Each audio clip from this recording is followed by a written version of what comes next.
ఈ సహోదరి సహోదరులు, నిన్ను దేవుడు ఇంటికే ఆశీర్వాదంగా మార్చాలని ఆశపడుతున్నాడు. నీ కుటుంబానికి ఆశీర్వాదంగా మార్చాలి, నీ బంధువులకు ఆశీర్వాదంగా మార్చాలి, నీ జనాంగానికి ఆశీర్వాదంగా మార్చాలి అని దేవుడు ఆశపడుతున్నాడు. అది ఎప్పుడు సాధ్యమో తెలుసా? నువ్వు పరిశుద్ధంగా జీవించడం వల్లే సాధ్యం. అడుగుతున్నా, పరిశుద్ధంగా జీవించడంలో ప్రతిఫలం ఉందంటారా? పరిశుద్ధంగా జీవించటం వల్ల ఆశీర్వాదం దాగి ఉందంటారా? అడుగుతున్నా, ఉందంటారా లేదంటారా? ఖచ్చితంగా ఉంది. పాపం చేయడం ఎవడికి సరదా కాదో చెప్పండి. శరీరంలో ఉన్న ప్రతి ఒక్కడికి పాపం చేయటం అంటే ఇష్టమే. కానీ శరీరాన్ని జయించగలిగిన వాడు ఒక్కడే. వాడెవడో తెలుసా?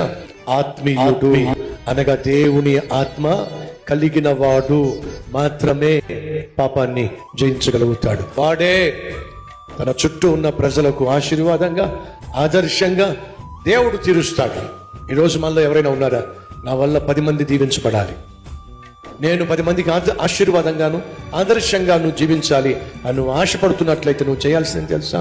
అసామాన్యమైన పరిశుద్ధతను కనపరచు.